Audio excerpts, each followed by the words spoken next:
Good morning, honor, gratitude, and respect. This is another of my ode videos to one of my favorite YouTubers on knives, Mr. Tobias Gibson. He has a couple excellent videos which I'll link in the description concerning this pattern, which is one of my favorites, the elephant toenail / sunfish. And there's another gentleman named Stefan Schmalhaus who made a video in roughly 2010. They both delved very deeply into the history of this pattern. There's a lot of semi-historical, myth, conjecture, guessing, marketing as to the genesis of this design and where and what it has become today. But without further ado, so this pattern seems to have been popular with carpenters, guys that made ropes, rigging, nets for fishing vessels and such.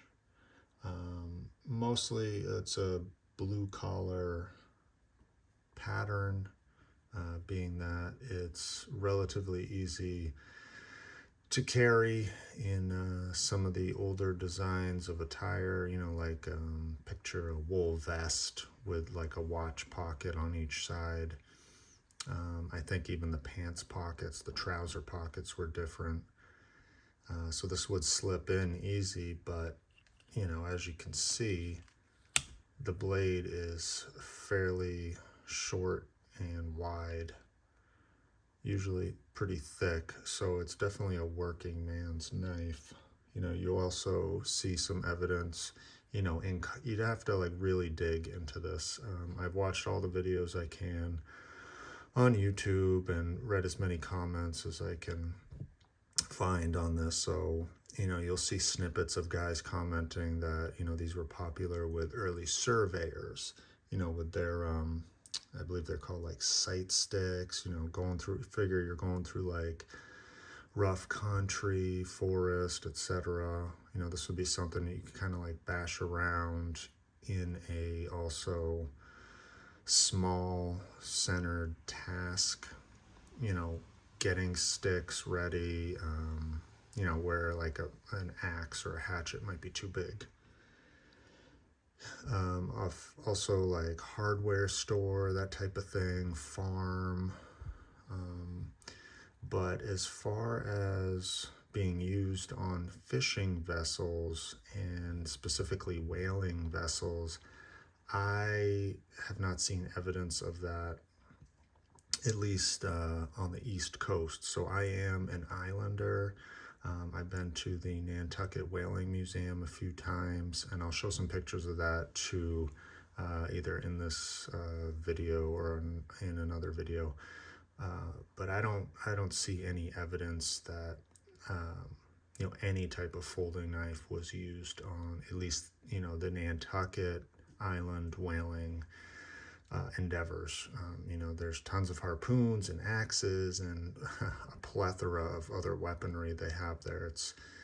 It's an awesome museum. It's one of the coolest museums I've seen.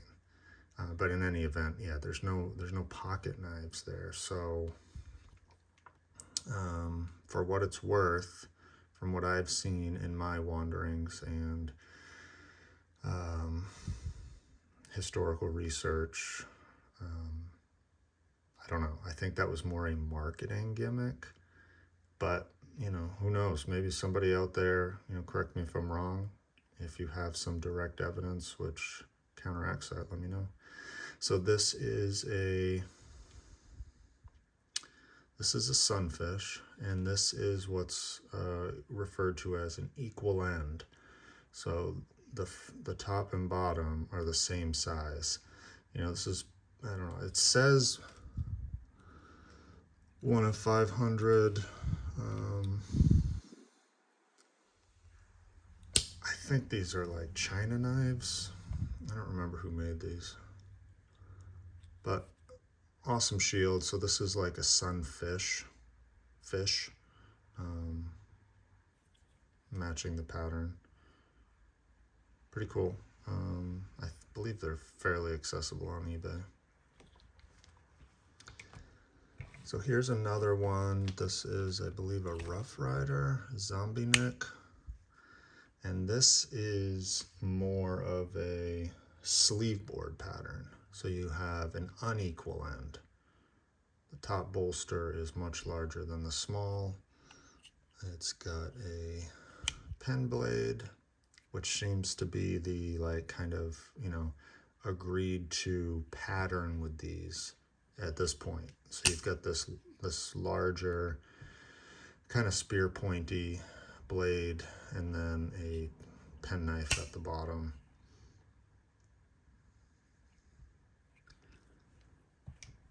These are a couple others from Rough Rider and Marbles. These are pretty cheapy. The quality is not great. But again, you can see the equal end. These, I would say, are Sunfish, but I believe they're called elephant toenails on SMKW.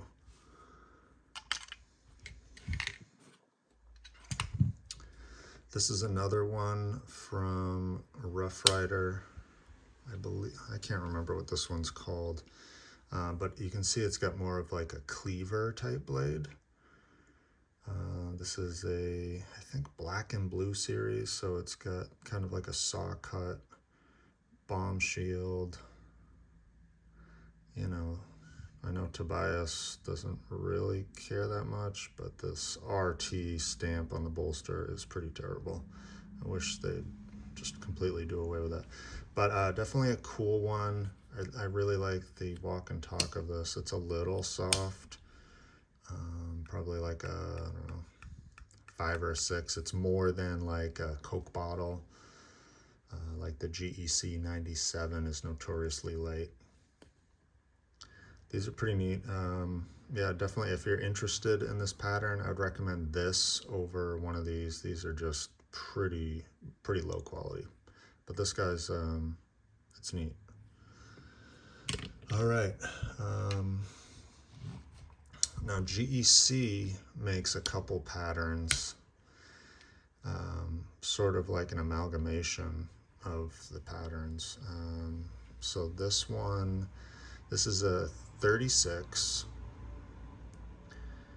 and you can see, I believe they call these the Toenail clipper. One bolster, so what is this, a bear head? One bolster, but it's equal end, so that's different. And then of course the blade is more of a, I don't know, what would you say, sheep's foot? Very utilitarian. These are awesome for use. I mean,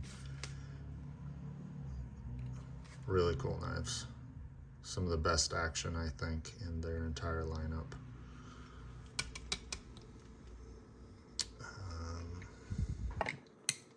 Here's another one. I had to get this. Look at that sweet shield.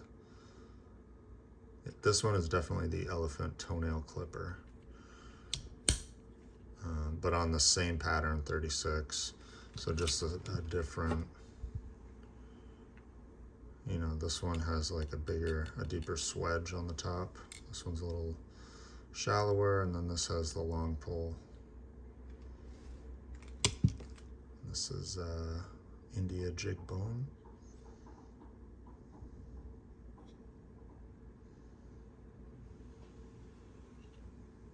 I love these. These are probably one of my favorite GEC patterns. Very comfortable, fairly easy to carry. Awesome walk and talk.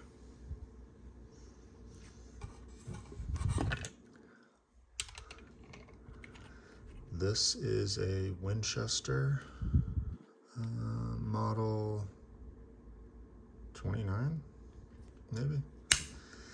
This thing locks up like a bank vault. This is nuts. And again, you've got a more of a Sunfish pattern, equal end, orange bone. The pen blade on this guy it's basically like a 10. I can't even open it. So that's kind of like a frustrating design flaw with a lot of these, because they're using like one blade, one spring, right? And it's fairly substantial because you've got like a chunky blade. But then when you have an accompanying pen blade, you know, there's nothing to really grab onto. You know, you've got two nail nicks on this guy, you know, and you can kind of do like a combo of get your thumb in there and then push on the back, almost pinching it. But with the pen, all you've got is, you know, this little nail breaker, and you will break your nail. In any event, these aren't in production any longer. But pretty cool example of the, you know, sunfish type pattern. And then the creme de la creme, the king of my collection of elephant toenails, and probably of traditional pocket knives, is this GEC 46 whaler. And that's why I have my grandfather's wooden whale in the background here. So this has a long pull. Now with this guy, you can see that you've got a sleeve board pattern, which is larger at the top, smaller at the bottom, and it's also a swell center, large swell center. Huge blade. Love this thing. So cool. So just a couple other notes on this pattern. You know, Tobias Gibson notes in his video, the naming of these as like elephant toe seems to be originating in like a marketing campaign associated with Jumbo, the circus elephant. The other gentleman, Stefan Schmalhaus, he goes into it a bit, you know, really getting into or focusing on the whaling industry history associated with the knife and Moby Dick in particular. But he does reference a couple sources, elephanttoenails.com, which I think the website is now defunct. That was made by a gentleman named Scott King. I can't really find any information on him, but he seems to have had like the largest collection of toenails and sunfish. There's a few like closed auctions of some of the, I guess, artwork or maybe his knives. Maybe somebody else knows a little bit more about him.